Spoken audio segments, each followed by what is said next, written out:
আমাদের চারপাশ থেকে বন জঙ্গল বা সবুজ এলাকাগুলো হারিয়ে যাচ্ছে। এভাবে চলতে থাকলে ভবিষ্যৎ প্রজন্মের জন্য একটি বসবাসযোগ্য পৃথিবী নিশ্চিত করে যাওয়া অত্যন্ত কঠিন হয়ে দাঁড়াবে। গত 23 বছরে পৃথিবী থেকে যে পরিমাণ বৃক্ষ আচ্ছাদিত অঞ্চল বিলীন হয়ে গিয়েছে তার আকার গোটা ভারতের আয়তনের চেয়েও বড়। তবে নতুন নতুন উদ্যোগ এবং উদ্ভাবনগুলো আশার আলো দেখাচ্ছে। চলুন আমরা চলে যাব তামিলনাড়ুতে, দেখব সেখানকার বাসিন্দারা কিভাবে নিজেদের ভবিষ্যৎকে নতুন করে গড়ছেন।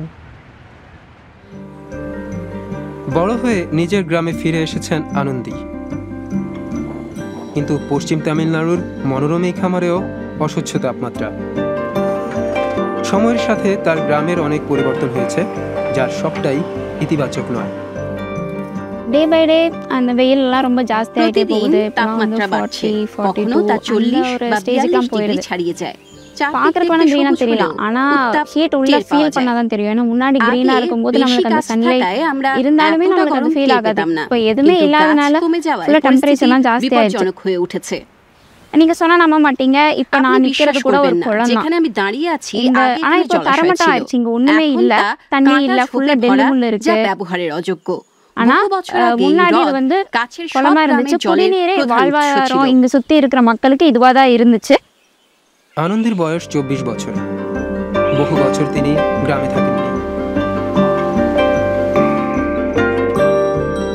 প্রথমে কাছের বড় শহর কোয়েম্বাটুরে পড়াশোনা করতে যান তিনি। তারপর বেঙ্গালুরুতে গ্রাফিক ডিজাইনার হিসেবে কাজের সন্ধানে যান। ভারতের বেশিরভাগ তরুণের মতোই তিনি বেঙ্গালুরু, চেন্নাই ও কোয়েম্বাটুরের মতো বড় শহরে থেকেছেন। বন উজাড় ও পরিবর্তনের দিক থেকে তার গ্রাম এখনও প্রাথমিক স্তরে রয়েছে, কিন্তু চেন্নাইয়ের বাসিন্দারা দীর্ঘদিন ধরেই কংক্রিটের জঙ্গলে বসবাস করেন।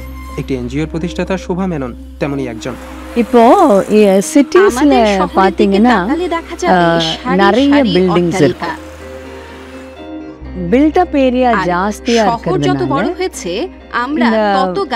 மரங்கள் எல்லாம் வெட்டிட்டு தான் பில்டிங்ஸ் கிரியேட் பண்றோம்। 1988 সালে চেন্নাইয়ের প্রায় 18% জায়গা জুড়ে ছিল আবাসন, ব্যবসা ও শিল্পাঞ্চল। 2017 সালে তা প্রায় শহরের অর্ধেকই দখল করে নিয়েছে। অন্যদিকে কৃষি জমির পরিমাণ অর্ধেকেরও বেশি কমে গেছে। বনভূমির পরিস্থিতি আরো খারাপ। மரங்களை ஒரு சிவிக் இஷ்யூவா யாரும் அந்த பீரியட்ல யாரும் பார்த்துட்டு இல்ல. நம்ம பைப்பு வேணும், தண்ணி வேணும், ரோடு வேணும்னு சொல்ற மாதிரி எங்க ரோட்ல மரங்கள் வேணும், என்ன மாதிரி மரங்கள் வேணும், அந்த மாதிரி யாரும் நினைக்க கூட இல்லை. சோ அது ஒரு ரொம்ப மனசுக்கு கஷ்டமா இருந்தது। শহরের পরিকাঠামো নির্মাণের কারণে সবুজ এলাকাগুলো ধ্বংস করে ফেলা হয়েছে। এতে শহরের উষ্ণতা বেড়েছে। বৈশ্বিক গড়ের তুলনায় শহরের তাপমাত্রা দ্বিগুণ হারে বেড়েছে, কারণ অন্যান্য অঞ্চলের তুলনায় শহর বেশি মাত্রায় তাপ শোষণ করে। তার সঙ্গে বৈশ্বিক উষ্ণায়ন এবং তাপ প্রবাহ বৃদ্ধি পরিস্থিতিকে আরও নাজুক করে তুলেছে। চরম তাপের সাথে জীবন কাটানো অনেকটা যুদ্ধের মতো। পাশাপাশি শীতাতপ নিয়ন্ত্রণ ব্যবস্থার কারণে আরও বেশি মাত্রায় জ্বালানি ব্যবহৃত হচ্ছে। বায়ু দূষণ ও শ্বাসকষ্টের মতো সমস্যায় ভুগছেন মানুষ। তাপ নীরব ঘাতকের মতো। ঘূর্ণিঝড়, বন্যা ও অন্যান্য প্রাকৃতিক দুর্যোগের মতো এর প্রভাব চাক্ষুষ দেখা যায় না, কিন্তু প্রতি বছর অতিরিক্ত গরমে বিশ্বজুড়ে প্রায় 5 লক্ষ মানুষের মৃত্যু হয়। চেন্নাইয়ের অদূরে অরোভিলের চিত্র অবশ্য ব্যতিক্রম। 1960-এর দিকে পৃথিবীর বিভিন্ন প্রান্তের মানুষ অরোভিলে একটি পরিবেশ বান্ধব কমিউনিটি গড়ে তোলেন। পরিবেশ নিয়ে তাদের উদ্যোগ ধীরে ধীরে আন্তর্জাতিক স্বীকৃতি পায়।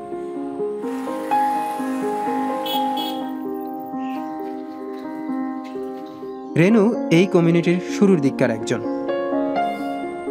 So everything took a lot of time to do just to get the first few things to grow.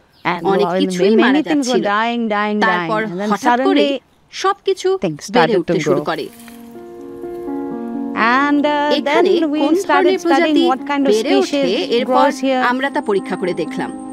So people would go to all the old temples where there's still some forests, and throughout the year they would go and collect seeds from all the different trees and plant them here.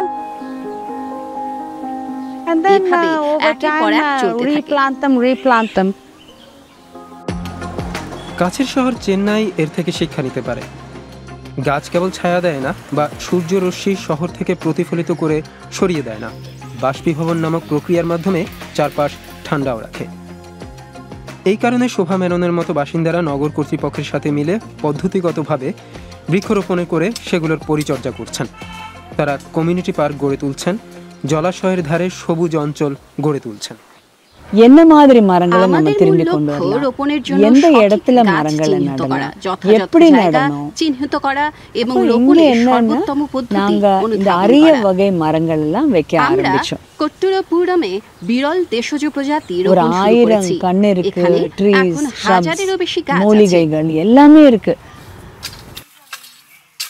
পরিবেশ বান্ধব উন্নয়নের জন্য দেশীয় প্রজাতির বৃক্ষরোপণ বিশেষভাবে গুরুত্বপূর্ণ। নতুন চারা রোপণের পাশাপাশি টিকে থাকা গাছের রক্ষণাবেক্ষণও জরুরি।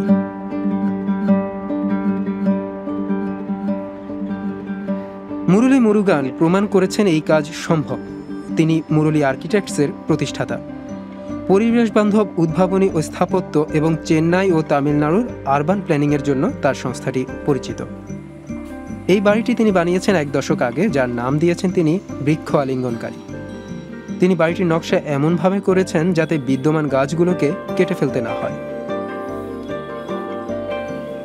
ஸோ அதனால இங்க பெரிய மரம் பாக்குறீங்க, அதோட ரூட் உள்ள போனாலும் அது தாங்குற அளவுக்கு மண்ணோ அந்த மண்ணை தாங்குற அளவுக்கு ஆர்சிசியில் ஒரு பெரிய பாக்ஸோ, அதுல தண்ணி ஊத்துற தண்ணி வெளியில போறதுக்கு உண்டான ப்ரொவிஷனோ, மழை தண்ணி வந்தாலும் பில்டிங் பாதகம் இல்லாதபடியும் பண்ணிருக்கோம். ஸோ நகரங்களுக்கு வந்து மரங்கள் முக்கியம். ஏன்னா அப்பதான் இயற்கையோடு சேர்ந்து நம்ம வாழ்ற ஃபீல் இருக்கும். இல்லைனாக்கா வெரி அந்த கிளைமேட்டிக் சேஞ்ச் நிறைய இருக்கும், வெரி ஹாட்டா இருக்கும், அந்த பில்டிங் கூலா இருக்காது. வெஸ்டர்ன் வால்ஸ் அந்த பில்டிங் வந்து எப்போ பார்த்தாலும் சன்லைட் அடிச்சுட்டே இருக்கும், ஹீட் ஆயிரும்.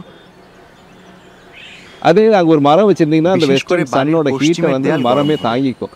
ஸோ பில்டிங் வந்து கூலாவே இருக்கும். তাপ শুষে নেয়, বাড়িকে শীতল রাখতে அந்த সাহায্য ட்ரீஸ் করে। வந்து பெரிய அளவுல ஷேட்ஸ் கொடுக்குது, ஆக்சிஜன் கிடைக்குது, நமக்கு মনসুকে পিসফুলাன ஒரு அமைதி கொடுக்குது।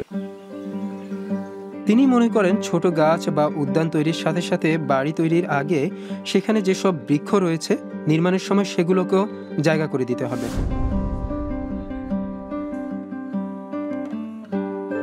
ஸோ அப்போ அர்பன் ஆர்கிடெக்சர்ல nature plays a vital role அப்படின்ற ஒரு வீட்டுக்கு ஒரு மரம் இருந்தா கூட ஒரு ஊரே செழிப்பாகும்।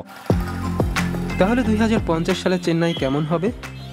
ব্যক্তিগত ও সম্মিলিত উদ্যোগ কি তফাৎ গড়ে দিতে পারবে? 2050 நானா இருக்கட்டும், என் குழந்தைங்களா இருக்கட்டும், எல்லாருமே வந்து சுத்தி கிரீன் ஆகும், பீஸ் ஆகும், கிளீன் ஏர் ஆகும், அந்த மாதிரி இருக்கணும்னு எனக்கு ரொம்ப ஆசை. ஸோ 2050 எனக்கு இந்த மாதிரி இருக்க வேண்டாம்.